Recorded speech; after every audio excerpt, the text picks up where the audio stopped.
Ջրի արտահոսքերով նորակառույց բնակարանը երրորդ հարկում ենք, վերևից ունենք հոսքեր, վերանորոգման պրոցեսի մեջ են երկու բնակարաններ, հասկանանք որտեղից են,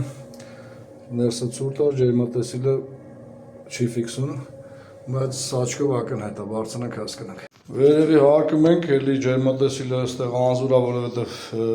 թե ջրի ջերմաստիճանը, թե օդի ջերմաստիճանը գրեթե նույնն են, խոնավաչափով այս հատվածը գերխոնավ է, ճնշումներ տալով էլ սառը ջրից ունենք անկում, միակ հույսը, հաստատող հույսը, ակուստիկ լսումներն են, տեսնենք։ Որոններից վճիռը հետևյալն է, ակուստիկ լսումներով ստեղ եմ գերահմուկ լսում, շենքում աղմուկը շատ է, շատ դժվար է պայմանները կենտրոնացած լսելը, այսինքն վստահությունս վերջնական չի, բայց ամեն դեպքում որոշում եմ կայացել պատվիրատուի համաձայնությամբ այս մի սալիկը բացեմ, հասկանանք ճիշտ եմ կռահել։ Այս է մեր կորուստը։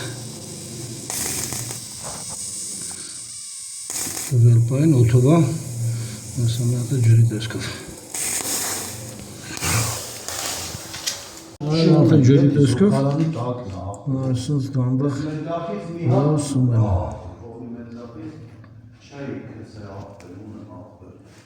Просто ինքը գա